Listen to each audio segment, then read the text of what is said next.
Greetings and welcome to the April edition of The Place to Be Oshkosh. I'm your host, John Neiman, and thank you very much for joining us.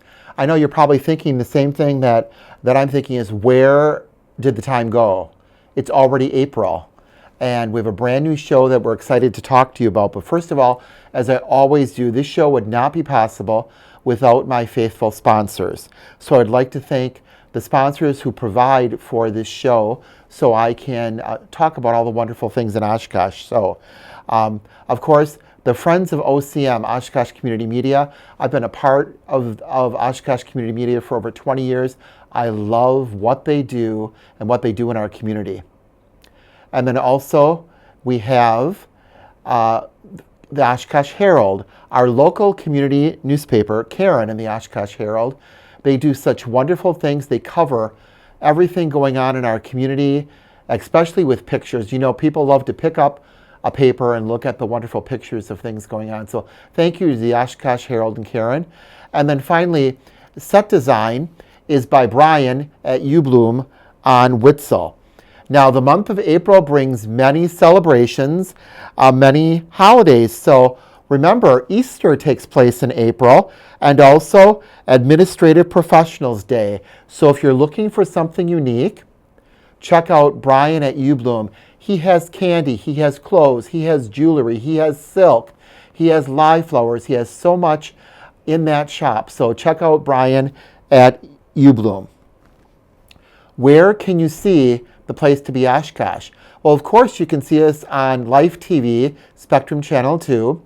Also, you can watch us, if you download the app, you can watch us on Roku, Amazon Fire TV, Apple TV, and YouTube. Just punch in Oshkosh Media on YouTube, and all the wonderful selections, not just my show, but all the wonderful selections will come up, and be sure to like them, watch them, and to share them. I want to do a little updates for you on what's been going on. Downtown Care Team. I know you're thinking, it was winter, it was cold, it was raining, it was icy. We still did Care Team. Our philosophy is we'll go out and do Care Team downtown if it's 36 degrees or higher. So we have done Care Team in the month of March. We partner with the State Street Center, and then of course with the Downtown Bid District, they supply us with all the utensils that we need to clean up downtown. So we go out Mondays and Friday mornings, weather dependent, 8 o'clock to 9 o'clock, and we choose different parts of Oshkosh to clean up. So one time it might be the Sundial Square, another time it might be the waterfront by the Leach, another time it might be the Main Street, another time it might be the library and the surrounding back parking lots. Also, we're hoping to get more groups help us because, again, in April, there's Arbor Day and there's Earth Day. And last year we had groups come out and help us. We did a massive cleanup, and it really was a wonderful time. Spring is in the air, the grass is growing. We want to get rid of all the cigarette butts and all the clutter that's taking place. I have some great news to share with you also about the Help for the Homeless Hygiene Drive. It concluded in March, and we now have the facts and the figures to share with you. So this year, we picked up 126 full donation boxes that were out at area businesses and area churches. Everything donated stays in our community and goes to the 8 local not-for-profits.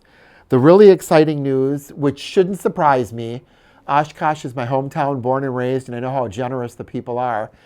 This year, we took in over $44,000 worth of hygiene and cleaning products.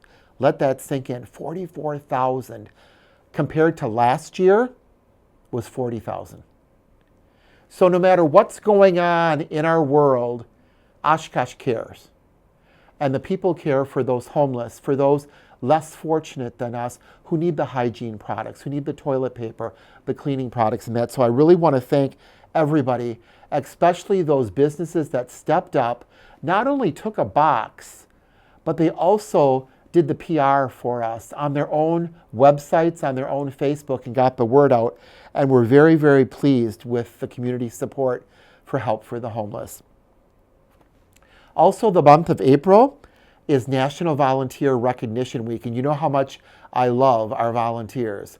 Our volunteers do so much, not only in our agencies, but also in our community. So that is April 20th to 26th. So if you know someone who's a volunteer at a church, at a business, at a school, at a hospital, at a clinic, please make sure to take extra time and thank them during National Volunteer Recognition Week.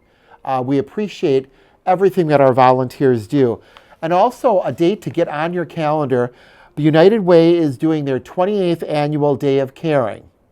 That will take place on Wednesday, May 21st from 9 till noon. Thank you, Scott, for the graphic.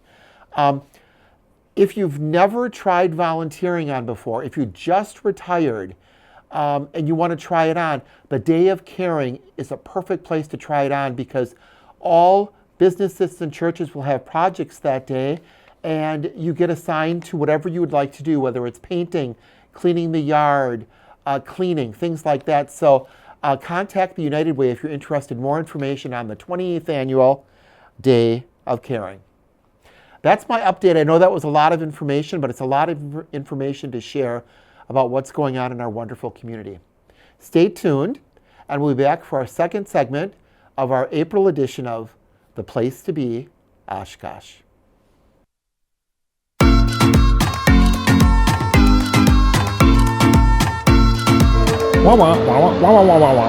Holding a phone takes precious attention away from the road. That's why handheld cell phone use is now illegal in Wisconsin work zones, and fines start at $40. Driving deserves your undivided attention. It's about safety for workers and for all motorists. So when you see orange cones, please put down the phone. The Wisconsin DOT urges you to help us achieve 0 deaths on Wisconsin roads.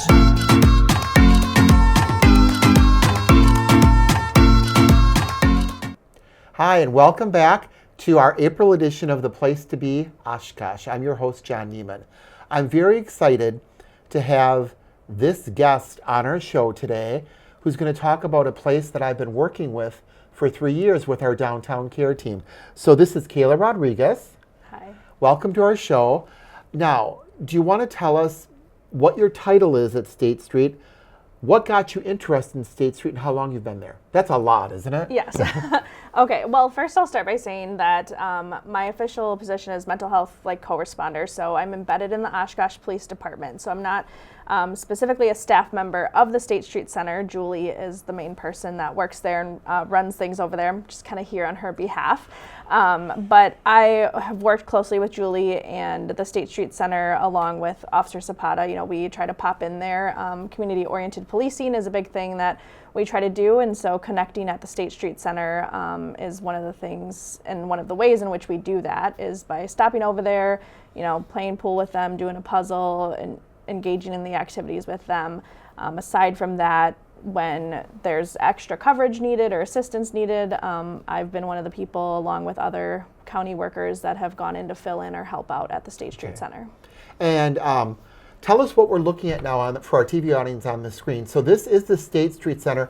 And this, by the way, for our audience who doesn't know and who's old like me, this was the Oshkosh Bagosh building. So it's a gorgeous building right next to the old Northwestern building, which is being remodeled. So is that a conference room, right? Yeah, so this is a conference room where they will host different groups. So sometimes they will host Seeking Safety or Smart Recovery, and then behind that wall that's there is a donation closet. So there's a clothing, shoes, and other items for folks that they can come and access there. And then this is just one of the many art installations that are there at the State Street Center. One of their main groups is doing arts and projects, so they hang up all of the things that the clients do while they're there. So why is art so important with this? Because we're talking about art therapy, art relaxes. What are the benefits of the art? Because they do a lot of art. Yeah, so it's just a way for people to be creative, build connection, work on something meaningful, learning a new skill as well. I know Julie does a lot of different medias, so allowing people to try something new and different, so it keeps things going, something to keep exploring and expanding on interests, and allowing people to maybe engage in something that they haven't done before. And so it's all voluntary. Yes. Like, just because you're at the State Street Center doesn't mean you have to do art. Correct. Because, like, with me, I'm an idea person, but I shouldn't say this with pride, but I do. For kindergarten, I flunked art. Okay. I colored everything with a pencil because I'm just not that creative. But I've been involved with Julie's stuff, especially because Julie does a craft fair where then the people can sell some of their art, which is really, really good. Yes. But you do learn stuff, and you're never too old to learn. And I have done the adult coloring books and all of that, so I can do that. But I think art is really important there, and it brings people all to the same level because you're all doing something, and you're not even thinking about all the benefits, that come along with it. So I think that's really important to do there. What is a typical day at the State Street Center like? So normally they open up at 9. During the warmer months, they will do a walking group in the morning. So that's kind of a general daily schedule. So their 9 a.m. is pretty open. That's when people are starting to roll in, and they'll do a journaling prompt, so something that's generally guided. And then at 10, they'll do an art group, and again, that varies. There's a lot of options for things that they're available to do. And then mood and movement is kind of a guided exercise that they'll do. They have a little TV where they'll put something up, whether it's a guided meditation or chair yoga, different things that are available. And then the mindfulness will also kind of move into a meditation or something they'll utilize to do something calming. And then 2 p.m. is kind of their group games. So again, there's a lot of games that they have accessible to them for people to engage in activities together. And then Julie, who we're glad to have Julie back. She was gone for a little while, but we're glad to have her back at State Street. So is she in charge of all this, or is there someone helping? Yeah, so she is the primary person in charge. So she is running the groups. She is taking care of things over there. Like I said, if she needs assistance, we'll be there to help her, but she's managed things pretty well on her own, and she helps run all the groups and get things organized for everybody there. So let's talk about State Street Center. Who can come? Anybody over the age of 18 can come to the State Street Center. Okay. So it is for adults. Anybody in the community who wants to build connection, make friends, have a safe place to be and to get assistance and support. There's access to resources there. I know some economic support will come in there and can meet with people a couple times a month. Forward Services comes in and does their FSET program. And then if needed, they can be referred out to other services or agencies in the community that might be helpful for them. Now, do they have computers available? They do not have computers available, but if somebody has their own computer or a smartphone, there is Wi-Fi available for people. And I know that Julie and then I think Heidi before her also helped people fill out applications for places, either stuff that AdvoCap gave or even applications for COTS or Father Cars. Yep. So I know they're very helpful and knowledgeable that way. Yes. And that they also interact with other agencies like the HELP program. So it's like a one-stop shop, but a beautiful atmosphere to do it. And it also so happens that the day-by-day warming shelter is right down the street from there. So do you get a variety of people there, or is it more homeless, or is it some people who just want to be out and be somewhere with other people? Yeah, I think it's a mix of people who are looking to build connection. So whether that's somebody who is unhoused or somebody who's just, lives in an apartment but they don't have a lot of social connection, we get a variety of folks that enter the State Street Center looking to, have some fun, talk to people, and do some activities. So you mentioned some programs there. Are there specific related programs to State Street that other groups will come in and present, or that people need, or are they referred out on those?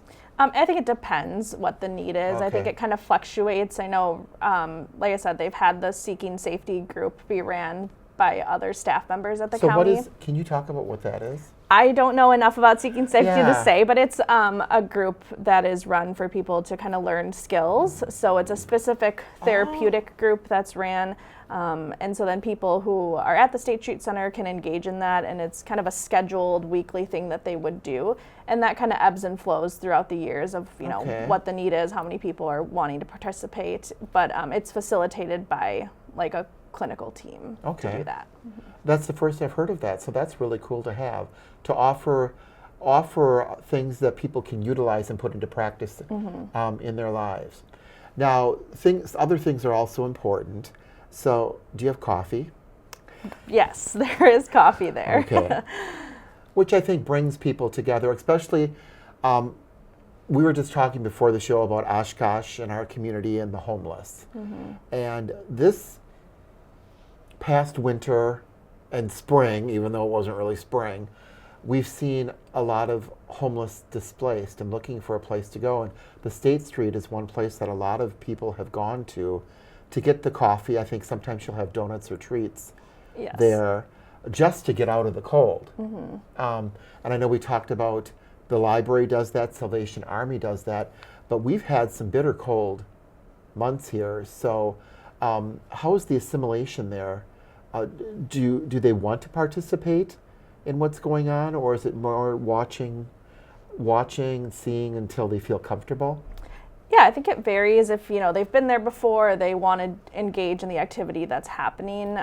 Some people will work on their own things. It's just a place for them to sit and have a space that they can access internet and work on other things. Some people will fill out applications while they're there. So I think it varies on what their goal is, Okay. but they don't have to engage in every activity, but just knowing that it's there for them when they're ready and feel comfortable to engage. And it's a huge space, as you can see. It's a huge space. Now, is there TV? I just happened to notice that now. So there's a TV in the far left corner. So that's there, and then there's a little TV kind of where that back plant is. Yep. There's a Wii system to play some games, and they can do some Oh. activities with that as well.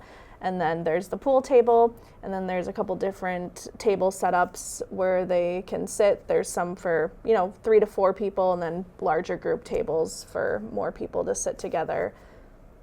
And it's a beautiful setting to be in. Anyways, I will say that doing the downtown care team Mondays and Fridays with State Street Center people has been very interesting, because they do want to be involved. They do want to give back. So I know that they go walking at 9 o'clock too. Some people think 8 o'clock is a little too early, but we usually do get like 4 or 5 people from between COTS and State Street who will come out and who will try it. And you get to know them. And I think that's the great thing too that you were talking about before, is the fellowship. Sometimes people will sit back until they feel comfortable in a situation, and then they will share with you. There was one girl who loved art there, and she would paint rocks. And then as we were walking downtown cleaning up, she would hide the rocks.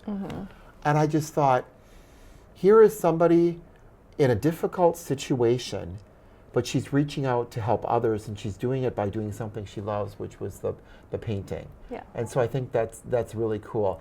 Court Tower is right across the way, and I know a lot of people come from Court Tower because, again, like you said, they're lonely, or they don't have anyone else to talk to, so they want to come there and do that. So I think that's a great aspect of State Street Center. Absolutely.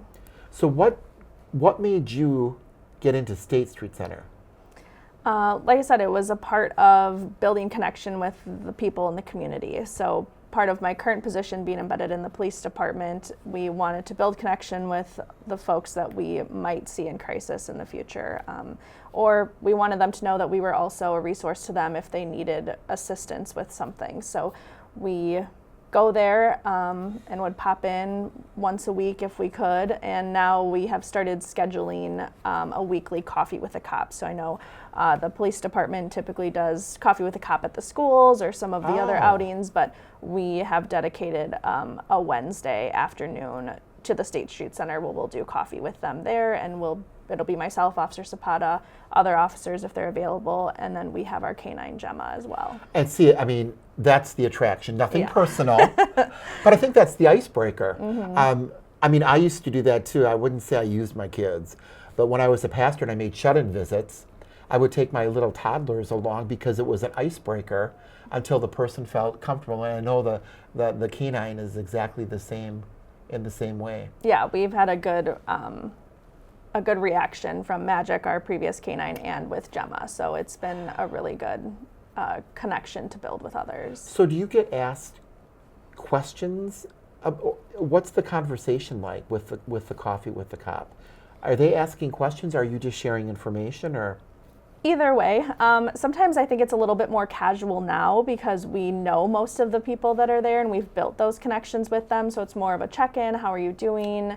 Sometimes they will have questions, but generally we've probably already given them a lot of the resources that they're aware of. So now it's just more of a check-in to see how they're doing. Okay, that's perfect. How big is the group usually? Or does it vary? It varies. I think our first time we went, there was maybe like 10 to 12 people that's really good. came in, yeah. And then I think we had a little bit smaller this past month that we did it. So how long have you been with State Street then? Like I said, I'm not specifically with them, but I've been in my position for around 3 years. So I think it's around the same time that the State Street Center opened. It was about 3 years ago, because I think we started the care team in July of 22. And so, I think it'll be 3 years. Yeah. But I think that's good to have that relationship with them, especially because when they opened, people didn't know what the State Street Center was. And it took a while. I still want to have Julie on the show, but she's camera shy. But the first time we did this, Scott was saying too a while ago, it was John Damo, and then the HR person talked about State Street. It was that new and talked about why and what it does and all of that, which I think is very important. I think treating people with respect, to me, is number one. Yeah. You're homeless. Yes, you're homeless, but it could, as we all know in our world today, it could happen to anybody at any time, because when people think of homeless, quite sadly, they have a picture in their mind of who they think should be homeless. And they don't understand that we see people at COTS and at Father Carr's, I did too, who were affected by divorce, who lost everything with divorce, or lost their job, or got sick. And it wasn't the homeless that you thought, that you would think in your mind. And so treating people with respect to me has always been number one. Absolutely. So in the corner of that one picture, I know behind the conference room, there was a clothes closet. Yes. So do people take advantage of that? Yes, people do come in and will get clothing, get shoes. Sometimes there's like household items, so if somebody is transitioning into a home or needs something, there's some stuff available there, but it's all donation based, and I think they started keeping track now. People can come check stuff out like twice a month. They can access the closet. So, and even if you don't come to the State Street Center regularly, you're still able to access that. When Julie came back, I talked to her about the United Way, because the United Way is right down the block from State Street, and they have their vault of donated items. So I got them together. I know they're getting coffee because people go through lots of coffee, but it's a great resource to have, because maybe somebody isn't comfortable going to the United Way building, walking into a place they've never been before, but now they can go into State Street and they can get the items that they need, whether it's scarves or mittens or quilts, or like you said, household items. It's a great place to have stuff. Absolutely. Donations. Do they take donations for like the art supplies and all of that? I would believe so. I think that'd be a better question for Julie specifically, but I wouldn't see why not. So Julie, we're talking to you. We are talking to you right now, Julie. If you do give me a list of things, we can put it we can put it and I can advertise too. But I would think they do a lot of, Scott is like the best because all you have to do is say something and it comes on the screen. But you look at that takes supplies. There's paper there, there's chalk there, there's ribbon there, there's markers there. So I would think that if you have any of those supplies and you would want, Julie would be glad to have them. Or anything that you think are arts and crafts supplies too, because everybody does something different. But I think it would help out their program also. Yeah, they do air dry clay and like I said, mixed media, so different textures, different things that are available. Julie's very creative and comes up with a variety of ideas to get people's creative juices flowing. I wonder if that was in her wheelhouse before she started, or she had to pick some stuff up, because there's a lot there. And when they do, and again, we'll try to advertise it, but I want to say that the craft fair is in the spring. I believe so. And it's just nice to come in. They have an open house that day, and there's all different vendors there for themselves, just trying to earn some money, whether it's painted rocks or stationery or knitting blankets or anything like that, or lots of artwork too. So I think State Street is a great place, a great asset to our community.